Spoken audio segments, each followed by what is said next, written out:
Enquanto Kirk e seus comandados se preparam para voltar à Terra e encarar as consequências pelo roubo da Enterprise, o planeta é visitado por uma misteriosa sonda que ameaça evaporar todos os oceanos. Esse é Jornada nas Estrelas 4, A Volta para Casa. Aquele com as baleias. O filme que nós vamos revisitar agora.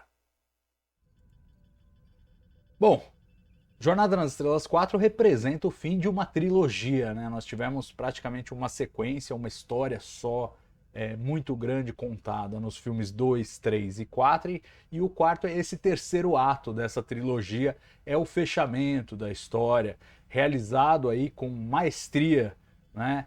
Sob a tutela de Harve Bennett como produtor, Leonard Nimoy mais uma vez na direção, e Nicholas Meyer voltando à produção como roteirista nesse caso. E os três fizeram um trabalho excepcional, assim como todo o elenco, para fazer esse um dos filmes mais queridos da franquia de Jornada nas Estrelas. Um ótimo roteiro, ótima direção, ótimas atuações e muita leveza, né? Um contraste forte com os eventos terríveis dos filmes anteriores. Nós tivemos a morte do Spock no segundo filme, uma luta terrível contra o Khan. Depois, no terceiro filme, tivemos a morte do David, o filho do Kirk, o roubo da Enterprise e a perda, a destruição da Enterprise. Então, assim, muita coisa foi perdida, né, no caminho para chegarmos a essa jornada. E aí, claro, nesse ponto, Leonard Nimoy e o Harve Bennett queriam dar uma suavizada na coisa toda, fazer uma mudança de tom aí, sair do nível sombrio em que os filmes estavam transitando em Jornada 2 e Jornada 3 e fazer uma história que tivesse uma leveza maior, uma suavidade maior, e acabamos tendo aí uma comédia na prática, né? Uma aventura de comédia com viagem no tempo, vários ingredientes aí muito populares que tornaram esse filme um marco na história da franquia e, claro, o prelúdio de coisas ainda maiores vindo adiante. Uma curiosidade é que o William Shatner estava meio titubeante de voltar ao papel. Ele que tinha topado de cara fazer o primeiro filme, o segundo filme, o terceiro filme, agora estava, acho eu, um pouco enciumado, um pouco desconfortável com a situação de que o Leonard dirigira o terceiro filme e agora voltaria para dirigir o quarto filme. Tem aquela coisa, barganhas de negociação, peraí. E ele deu uma rateada ali, ameaçou não participar do filme. E aí o Ralph Winter, produtor ali, trabalhando com o Harvey Bennett, sugeriu pela primeira vez uma ideia que voltaria muitas vezes à história da franquia. Sugeriu fazer uma espécie de prequel com os personagens jovens, mostrando eles na academia da Frota Estelar. É uma ideia que voltaria a aparecer no ambiente dos filmes para o sexto filme, não vingaria, voltaria mais uma vez aí, sim, sendo realizada em Star Trek 2009, o filme do J.J. Abrams, que busca essa coisa de o começo da tripulação da Enterprise com o seu encontro na academia, é assim que o filme se desenrola. E, claro, mais recentemente temos agora Starfleet Academy, a série da academia produzida como um spin-off de Star Trek Discovery. Então, assim, era uma ideia que começou a pipocar ali no início da preparação para a Jornada 4. Mas no final das contas, negociaram, pagaram um aumento para o Shatner e tal. A ideia foi engavetada pela primeira de várias vezes antes dela se tornar realidade. Shatner na história, Nimoy e Bennett estavam determinados em fazer uma viagem no tempo. Eles queriam usar a viagem no tempo, é um tema sempre popular, e eles queriam usar isso na história.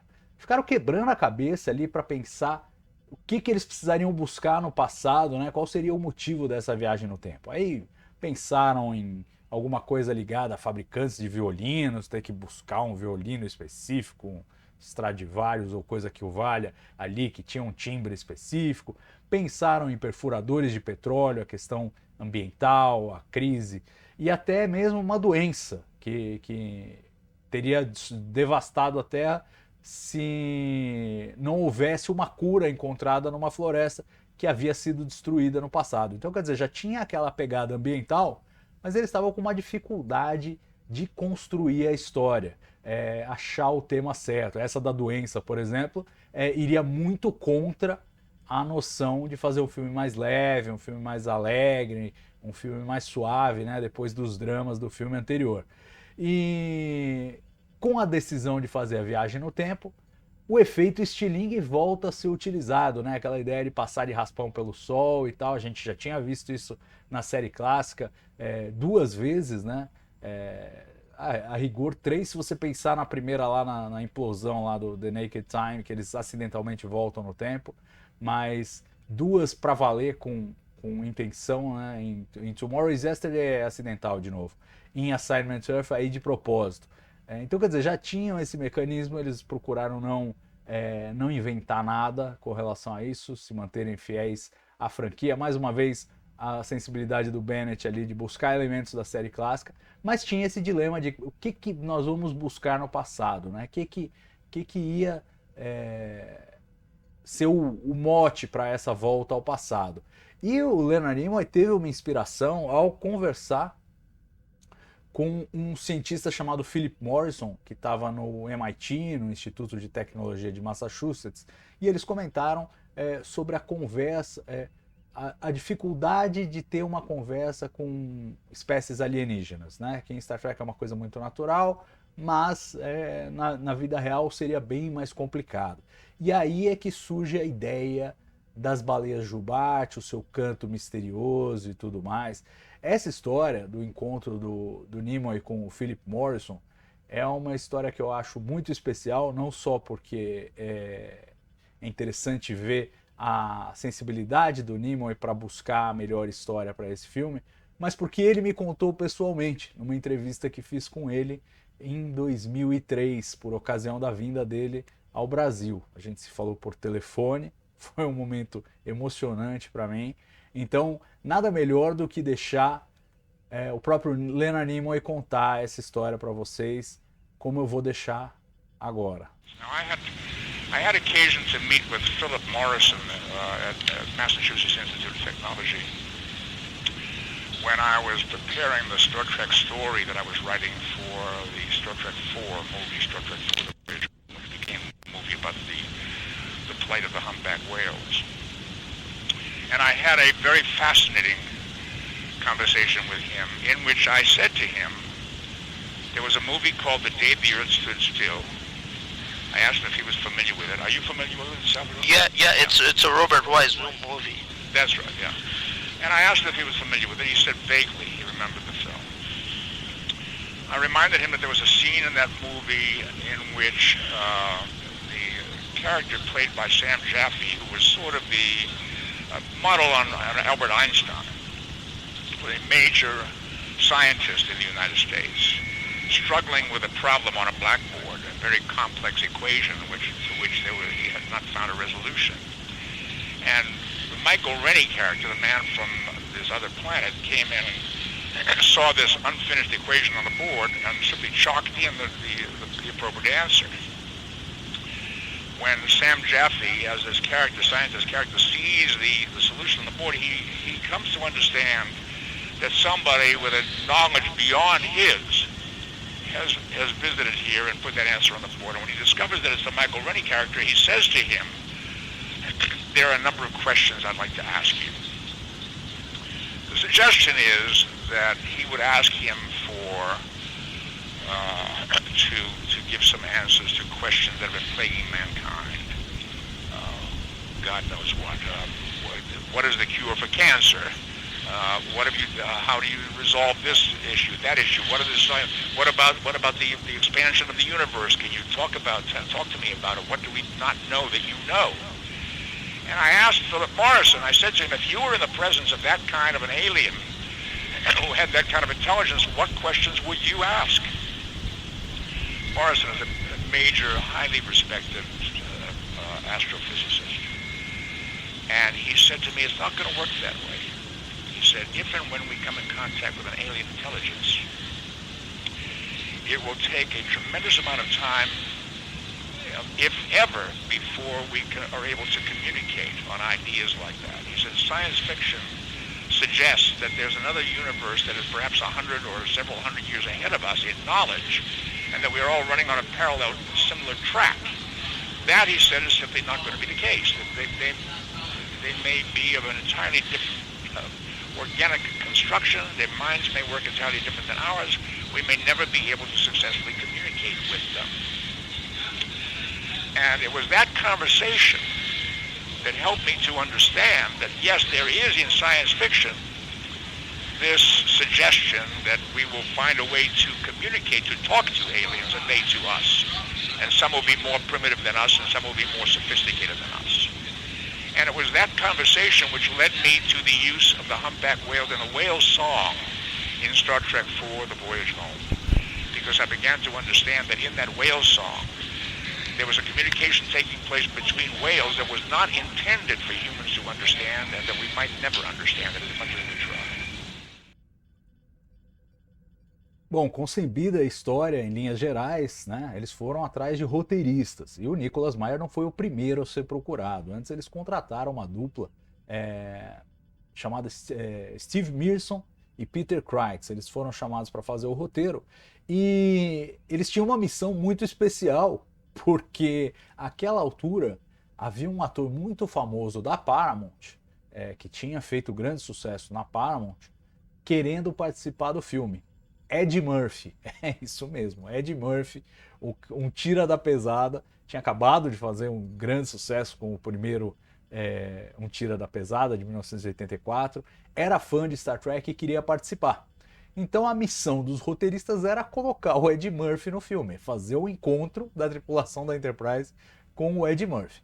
Bom, nessa versão original aí em que os roteiristas trabalharam, em vez da Gillian Taylor, né, a personagem que a gente teria no final, o filme teria um professor de faculdade meio maluca lá, que era fissurado por OVNIs, e esse seria o papel do Ed Murphy, né?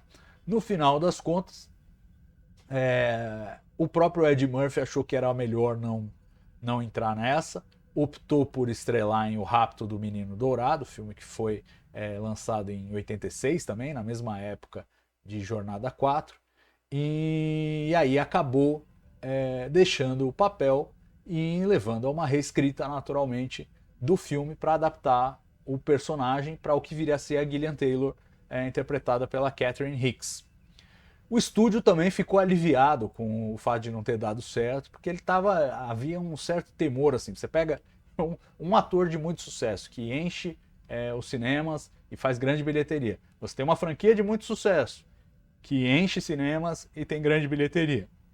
Você vai juntar os dois, se der errado você perde os dois, né? E, em vez de fazer 2 filmes de sucesso, você faz um só com eles, na melhor das hipóteses. Na pior das hipóteses, você perde os 2. Então eles não queriam arriscar, achavam que era uma mistura arriscada, e acabou que no final todo mundo concordou que a melhor coisa seria não ter o Ed Murphy no filme.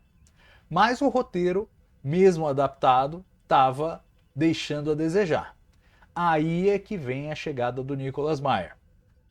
Ele que já tinha sido roteirista não creditado em Jornada nas Estrelas 2, A Ira de Khan, foi o que viabilizou o filme na época, foi chamado de novo pelo Harve Bennett para dividir o trabalho de reescrita. Então o Harve Bennett ficaria com o começo e o fim, a parte que se passa no século 23, e caberia ao Nicholas Meyer escrever aquela parte, o miolo, né, a parte no século 20. Que vamos combinar, é o coração do filme, é onde realmente as coisas brilham em Jornada 4, nesse segmento de viagem no tempo. Bom, o retorno dele foi até relativamente tranquilo. Você poderia pensar que depois dele ter sido contrariado com a ressurreição do Spock, ter se recusado a participar de Jornada 3, ele não iria agora voltar à franquia. Mas o raciocínio dele era o seguinte, ele não queria desfazer o que ele tinha feito em Jornada 2. Se alguém já fez e o personagem está ressurrecto, agora não era mais problema dele, ele não tinha mais nenhuma controvérsia. O estrago, entre aspas, já estava feito, e eu coloco entre aspas porque ele mesmo, anos depois, reconheceria que a decisão de ressuscitar o Spock era a que fazia mais sentido para a franquia, embora para ele, do ponto de vista do diretor do Jornada nas Estrelas 2, fosse uma uma decisão ruim, uma decisão que invalidava toda a dramaticidade que estava ali no filme que ele havia feito. Mas enfim, não teve problemas, voltou com tranquilidade para a produção, ajudou a escrever, colaborou muito para esse filme ser um sucesso. Na versão do Meyer, uma diferença crucial com relação ao filme que foi filmado. A Gillian ficaria no século XX. E aí tentaria impedir a extinção das baleias, tal, trabalharia nesse sentido. Mesmo criando aí um potencial paradoxo temporal. O roteirista, o Meyer, achava que era melhor a Gillian ficar no passado como uma forma de pontificar, por assim dizer, né? De dizer às pessoas, olha, a gente tem que se responsabilizar pelos problemas que a gente cria. Ela, que é uma pessoa do século XX, ela tem que ficar lá para resolver os problemas do século XX, não simplesmente largar tudo e ir para o século XXIII, onde tudo já é maravilhoso, e deixar o resto do mundo lá com os seus problemas. Então ele não gostava desse desfecho, mas acabou que a decisão foi de levar a Gillian para o futuro. Eu acho até que, do ponto de vista narrativo, orna bem. É meio estranho, que ela diz que não tem família, não tem ninguém, larga tudo, né, do nada, mas enfim, a paixão dela pelas baleias e a forma como a história é desenvolvida, eu acho que justifica isso e dá um toque interessante, além de uma conclusão interessante. A gente tem aqui nesse filme, na minha opinião, cada um pode ter a sua leitura, mas para mim é a primeira mulher que dá um fora assim bem a sério, talvez a segunda mulher que dá um fora bem a sério no Kirk. A primeira talvez tenha sido a Miranda Jones lá de Is There in Truth No Beauty da terceira temporada. Essa é a segunda, dá meio que uma esquivada dele. Como é que eu te acho? Eu não tenho seu telefone. Fala, não, deixa que eu te acho, fica tranquilo. Não me ligue, eu te ligo. Certo. E foi assim que terminou o filme, ela no século XXIII, uma decisão que o Meyer não gostava, mas, de novo, foi a opção feita ali pela produção e pela direção também do Leonard Nimoy. A gente lembra que no cinema o diretor é rei, né? Na televisão o produtor é rei. No cinema o diretor que é rei. Claro, num filme de franquia como esse as coisas são um pouco mais complicadas. A produção, o produtor tem muita influência, mas a gente vai ver mais tarde, vamos comentar um caso aqui que mostra que o diretor de fato é rei. Bom, o roteiro original, cena que existia no roteiro, indicava que a Saavik, que estava nessa aventura aí durante Jornada 2, Jornada 3, ficaria em Vulcano no começo do filme, porque ela estaria grávida do Spock, depois do ponfar dele lá no planeta Gênesis. A gente lembra de toda a história. Ela, por estar grávida dele, ficaria no planeta. Essa cena chegou a ser escrita, mas não foi incluída no filme. Uma coisa que Leonard Nimoy não quis incluir. Mas deixou uma ideia em aberto muito interessante. O filme em si não contesta essa ideia e eu acho uma premissa fascinante. E não sou eu, né? Um romance, um dos livros de Star Trek, né, foi escrito, chamado Vulcan's Heart, pela Josepha Sherman e a Susan Schwartz. E claro, os romances não são canônicos, eles não fazem parte da história oficial de Star Trek. Mas é uma história muito interessante que se passa ali na primeira metade do século 24, ou seja, com o Spock mais velho e tal. E o Spock se casa com a Saavik e eles viram um casal e tudo mais. E aí o livro conta toda uma trama ali envolvendo a situação de Narendra 3, que é retratada no episódio Yesterday's Enterprise, da nova geração, enfim. Tem toda uma história muito legal ali e mostra isso. E o mais curioso é que, recentemente, o projeto Roddenberry Archive, tocado pela Roddenberry Entertainment, né, a empresa legado aí do Gene Roddenberry, em parceria com a empresa Otoy, está desenvolvendo uma tecnologia para maquiagem digital de atores e tal. Então pegar um ator e fazer ele ficar com a cara de outro ator, e refez algumas cenas desse romance, pelo menos a cena do casamento eles filmaram e estão divulgando isso a conta-gotas, esses materiais que eles têm filmado, pescando aí de várias referências de Star Trek. Então tem um pezinho em tela já essa ideia do romance da Saavik com Spock, apesar dele ter sido cortado do filme. Uma cena que também foi cortada ainda na fase de roteiro foi uma em que a ave de rapina Klingon ela se descamuflaria e apareceria ali diante de um estádio cheio no intervalo do Super Bowl. Eles acabaram decidindo tirar essa cena basicamente pela complexidade dela. Era uma cena muito complicada para se realizar de forma realista, com muitos efeitos visuais e muitos figurantes. Em suma, ia ficar muito cara. Então eles tiraram do roteiro. E uma cena que acabou caindo do filme, mas que eles tentaram de toda forma filmar, foi a ideia de que o Sulu encontraria o seu tataravô em São Francisco. Né? Por isso tem aquela fala que ele disse que nasceu em São Francisco e tal, não sei o quê, para criar um certo enraizamento. E teria uma cena nas ruas de São Francisco que o Sulu encontraria o próprio tataravô enquanto era criança. Só que o ator que trouxeram, o ator mirim, né, não tinha experiência, a mãe dele estava lá atormentando o tempo todo, ele não conseguiu fazer a cena, ficou muito nervoso, a cena não saiu, eles tentaram a tarde inteira gravar, não saiu, e aí, para tristeza do George Takei, a cena acabou cortada do filme pela incapacidade de filmá-la, né? Então acabou não encaixando, mas ela ainda apareceria de novo, esse vínculo com as obras não canônicas apareceria na romantização do filme, né? A versão em livro do filme, escrita pela Vonda McIntyre, baseada no roteiro, incluía essa cena. Bom, uma das coisas mais chamativas desse filme, do ponto de vista de efeitos visuais e efeitos especiais, é interessante distinguir. Efeito visual é aquilo que você cria de forma ótica, com manipulação de filme, com combinação de várias imagens, e efeito especial é aquele que você faz em cena mesmo. Acontece alguma coisa extraordinária, mas em cena, ela é gravada de fato em cena.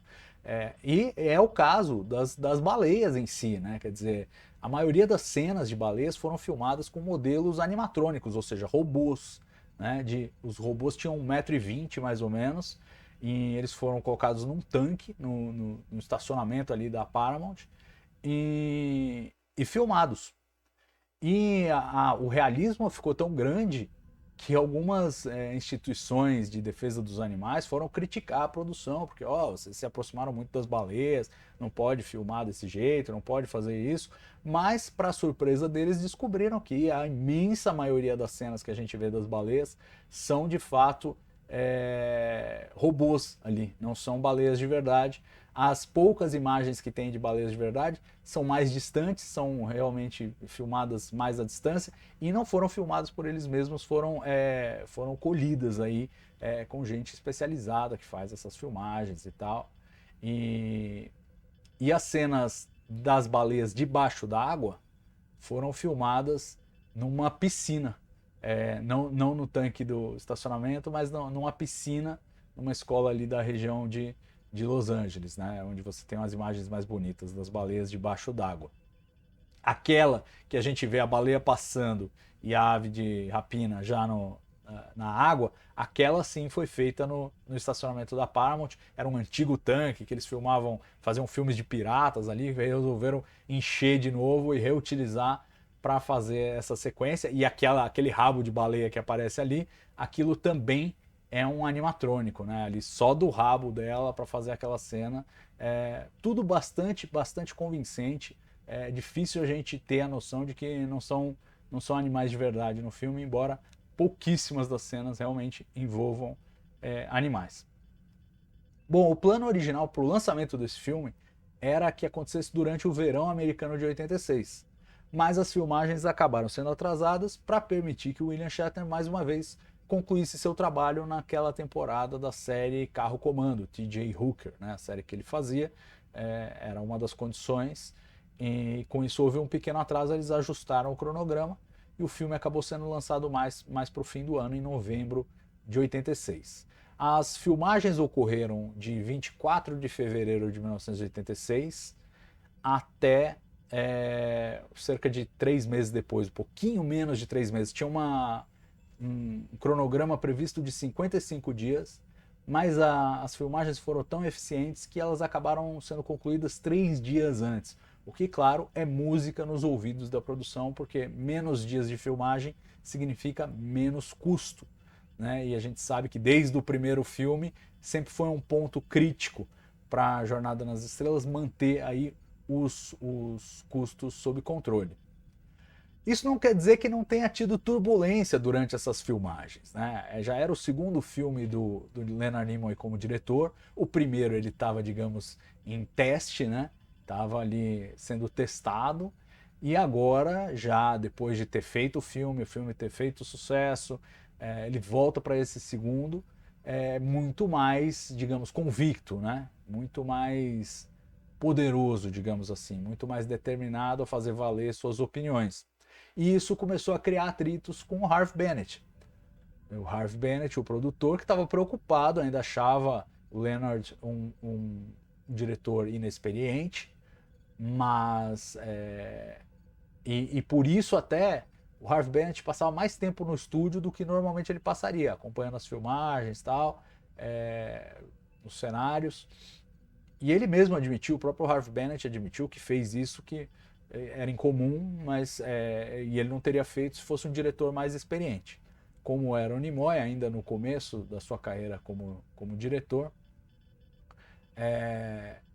ele preferiu essa atitude mais cautelosa. E claro que isso criou um enorme desconforto com o Leonard Nimoy, que achava que já tinha se provado, não precisava mais de babá, né, cuidando dele a todo tempo.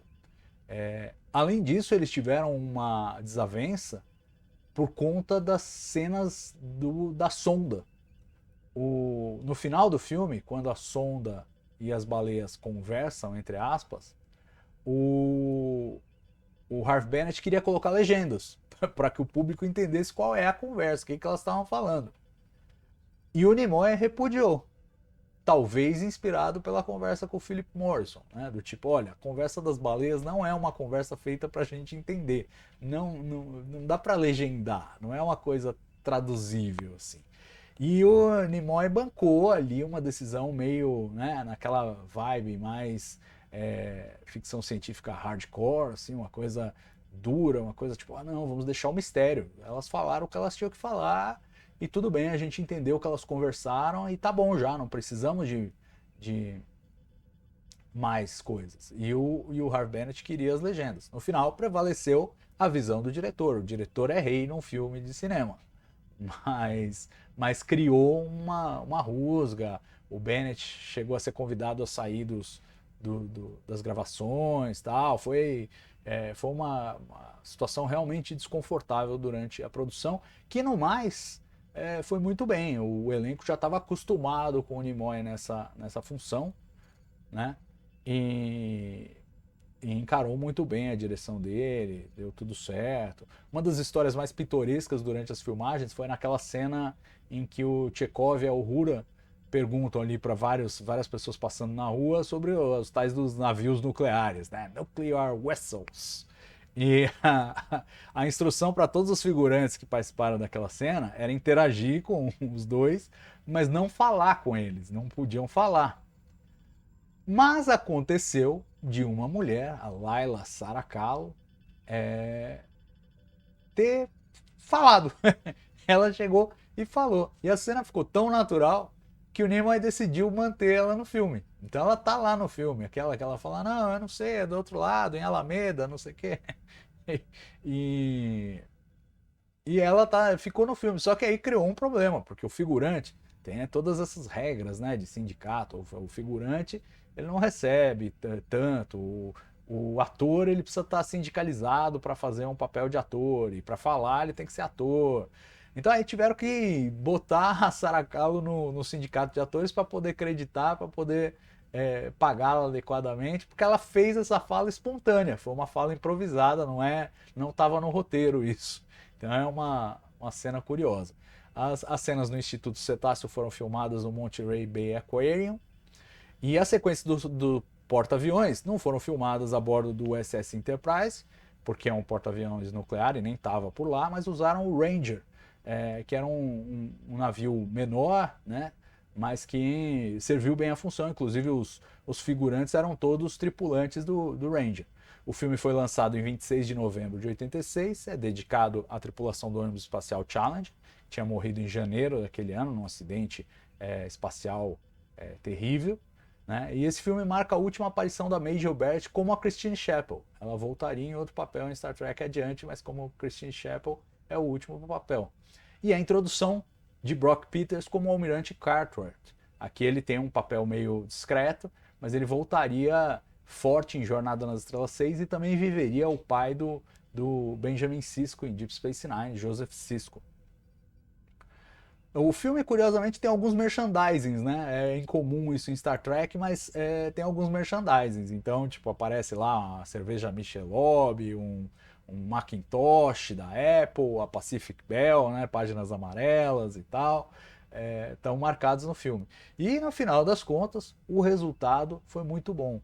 Faturou 109,7 milhões de dólares nas bilheterias americanas e 133 milhões no planeta inteiro.